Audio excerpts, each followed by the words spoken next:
Hey there, my name's Bo. I'm a regular circler at Authentic Communities and I'm making these videos to support primarily new people, just to help them get started.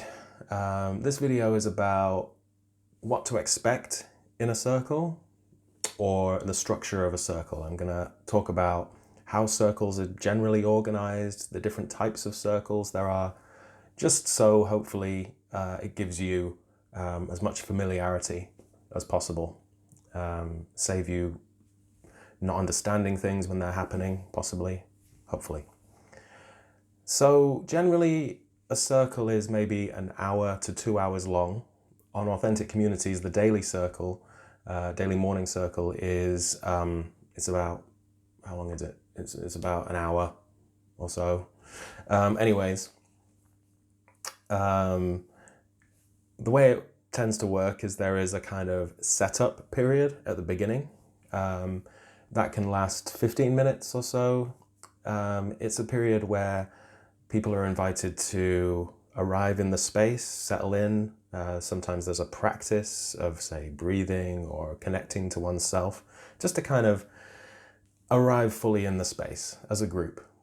There's also what's often called setting a context for the practice. That's where somebody, the facilitator or organizer or even a participant, will just kind of remind everybody what the practice is. What are the intentions for us coming together?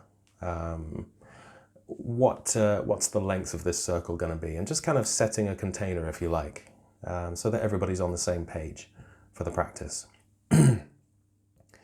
There also might be some rules or guidelines articulated. So that might be things like respect other people, be humble to other people's opinions and experiences. Just a code of ethics that is important to bring to any group practice. And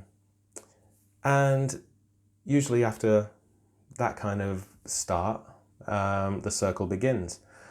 Most of the time circles begin with a kind of check-in where we go around each person, and it's relatively brief, but it's just a question of people checking in with what's going on for them right now or what their day's been like. And going around like that in a relatively brief way can just help the group feel like a community, bring a certain amount of personal interest to it, where we're not just practicing in a completely dispassionate way where we don't take an interest in each other, what's going on for people in their lives and how they're feeling and stuff is valuable. So the check-in helps everybody just affirm that and tune into each other. And at that point, the circle begins. Now, I'll talk about two types of circles. One is organic circling and one is birthday circling. I'll talk about birthday circling first because it'll be easier. Birthday circling is where the entire group pays attention to one person in the group, usually for the whole circle. So one person, if they feel like that, if they want that kind of a group attention, they'll volunteer. And for the entire rest of the circle, everybody in the circle is bringing curious, interested attention, like we do in circling all the time, to that one person and staying with that person. So it's a very deep kind of exploration where a lot of attention is focused. So that's birthday circling. Organic circling is where there is no primary person that everybody pays attention to. And who gets attention kind of happens naturally. Sometimes people's attention sort of flows to one person, goes to another. Sometimes it moves around, and there's a bit of an art form to learning how to let things flow as they want to flow, whilst also being authentic about what we want in the circle. So yeah, it's not an easy, it's a more subtle process because it involves everybody tuning into where the attention seems to be, feels like it wants to go, and sometimes people differ, and that can be part of the circle itself. People exploring, well, I want kind of the attention to go over here, but someone wants it to go over here, and what does that mean, and what does it feel like? I think for new people, and this is just my opinion, I think for new people that organic aspect can be one of the most challenging, because it's essentially without guidance. The group has to work out in the moment where the attention in the circle goes, and that can feel a little unusual at first, but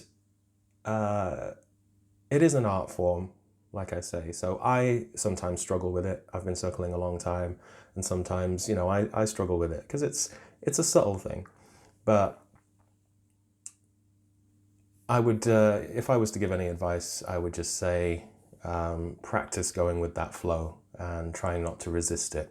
It can seem a little weird at first, where there seems to be kind of no guidance and a sense of, well, what actually are we doing here? But just relax into it. There'll be experienced circlers in the group, and they will help the circle flow in a satisfying way. And you will too, I'm sure.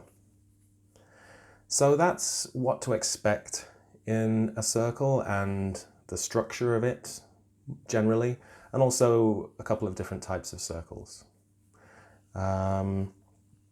So yeah, I think that's enough said for this video. I haven't mentioned everything, but this is the kind of just the touchstones that I'm trying to get across for you. So I hope that's useful. I'll see you again.